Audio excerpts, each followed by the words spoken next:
Hello বন্ধুরা, কেমন আছেন সবাই? আশা করি সবাই ভালো আছেন। বন্ধুরা, বাংলাদেশ উন্মুক্ত বিশ্ববিদ্যালয় ভর্তি পরীক্ষার জন্য আজকে আমরা বাংলার কিছু সাজেশন দেখে নেব। বন্ধুরা, আমরা 50টি বাংলা প্রশ্নের আজকে সমাধান করব। দেখতে পাচ্ছেন আমি তৈরিকৃত একটি বইতে চলে এসেছি। এখানে বাংলাদেশ উন্মুক্ত বিশ্ববিদ্যালয় ভর্তি পরীক্ষা সম্পর্কিত সাজেশন রয়েছে। বন্ধুরা, প্রথম হচ্ছে বিষয় বাংলা। 50টি প্রশ্নের আজকে সমাধান দেখে নেব।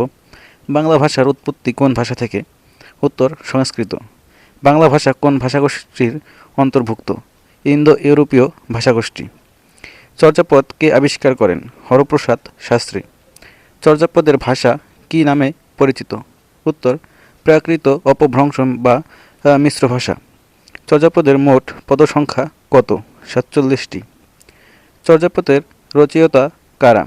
সিদ্ধাচার্যগণ। চর্যাপদের প্রধান বৈশিষ্ট্য কী? ধর্মতাত্ত্বিক ও গূঢ় ভাব। বাংলা সাহিত্যের আদি নিদর্শন কি? চর্যাপদ। বাংলা ভাষার প্রাচীন নাম কি? গৌড়ী ভাষা। বাংলা ভাষা কত শতকে বিকশিত হয়? 10ম শতকে। মধ্যযুগের বাংলা সাহিত্যের প্রধান বিষয় কি?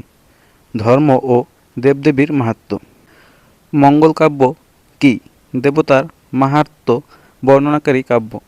মঙ্গল কাব্যের শ্রেষ্ঠ কবি কে? মুকুন্দরাম চক্রবর্তী। বৈষ্ণব পদাবলীর প্রবর্তক কে? চণ্ডীদাস।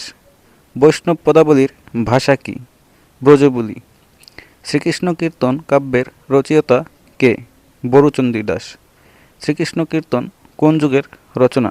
মধ্যযুগ। চণ্ডীদাস কতজন ছিলেন বলে ধারণা করা হয়? 3 জন। আলাওল কোন যুগের কবি? মধ্যযুগের কবি। আলাওলের শ্রেষ্ঠ কাব্য কোনটি? পদ্মাবতী। আধুনিক বাংলা সাহিত্যের সূচনা হয় কবে? 19 শতকে। বাংলা গদ্যের জনক কে? Ishwarchandra Vidyasagar. Fort William College প্রতিষ্ঠিত হয় কবে? 1800 খ্রিস্টাব্দে। ফোর্ট উইলিয়াম কলেজ কোথায় অবস্থিত ছিল? কলকাতা। বাংলা গদ্যের বিকাশে তার অবদান সবচেয়ে বেশি? ঈশ্বরচন্দ্র বিদ্যাসাগর। বাংলা সাহিত্যের নবজাগরণের অগ্রদূত কে? উত্তর রাজা রামমোহন রায়। ঈশ্বরচন্দ্র বিদ্যাসাগরের প্রকৃত নাম কি? উত্তর ঈশ্বরচন্দ্র বন্দ্যোপাধ্যায়। বিদ্যাসাগরের বিখ্যাত গদ্যগ্রন্থ কোনটি? বর্ণপরিচয়। বাংলা বর্ণমালায় স্বরবর্ণ কয়টি? 11টি।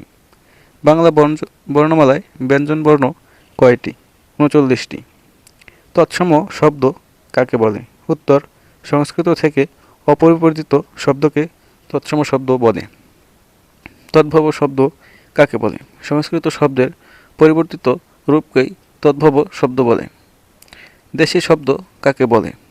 স্থানীয় ভাষা থেকে আগত শব্দকেই দেশি শব্দ বলে। বিদেশি শব্দ কাকে বলে? অন্য ভাষা থেকে আগত শব্দকে বিদেশি শব্দ বলে। সমাস কি? একাধিক শব্দ মিলিয়ে এক শব্দ গঠনকে সমাস বলে। সমাসের প্রকার কয়টি? 6টি। সন্ধি কি? উত্তর বর্ণের সংযোগ বা পরিবর্তনের নিয়ম। সন্ধি প্রকার কয়টি? 3টি। উপসর্গ কাকে বলে? শব্দের আগে যুক্ত অংশকে উপসর্গ বলে। প্রত্যয় কাকে বলে? শব্দের শেষে যুক্ত অংশ। বাক্য কাকে বলে? অর্থপূর্ণ শব্দ সমষ্টি। বাক্যের প্রধান কয়টি অংশ? 2টি। উদ্দেশ্য কাকে বলে? যার সম্পর্কে বলা হয়। বিধেয় কাকে বলে? উদ্দেশ্য সম্পর্কে যা বলা হয়। বাক্যের প্রকার কয়টি? 3টি। সরল বাক্য কাকে বলে? একটি উদ্দেশ্য ও একটি বিধেয়যুক্ত বাক্য। যৌগিক বাক্য কাকে বলে? একাধিক সরল বাক্যের সমন্বয়ে গঠিত বাক্য। জটিল বাক্য কাকে বলে? প্রধান ও অনুষঙ্গ বাক্যযুক্ত বাক্য।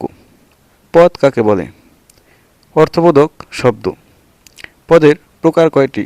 উত্তর 5টি। বন্ধুরা, এই ছিল 50টি প্রশ্নের সমাধান। ভিডিওর পার্ট 2 দেখতে অবশ্যই চ্যানেলে ভিজিট করে আসতে পারেন। ধন্যবাদ।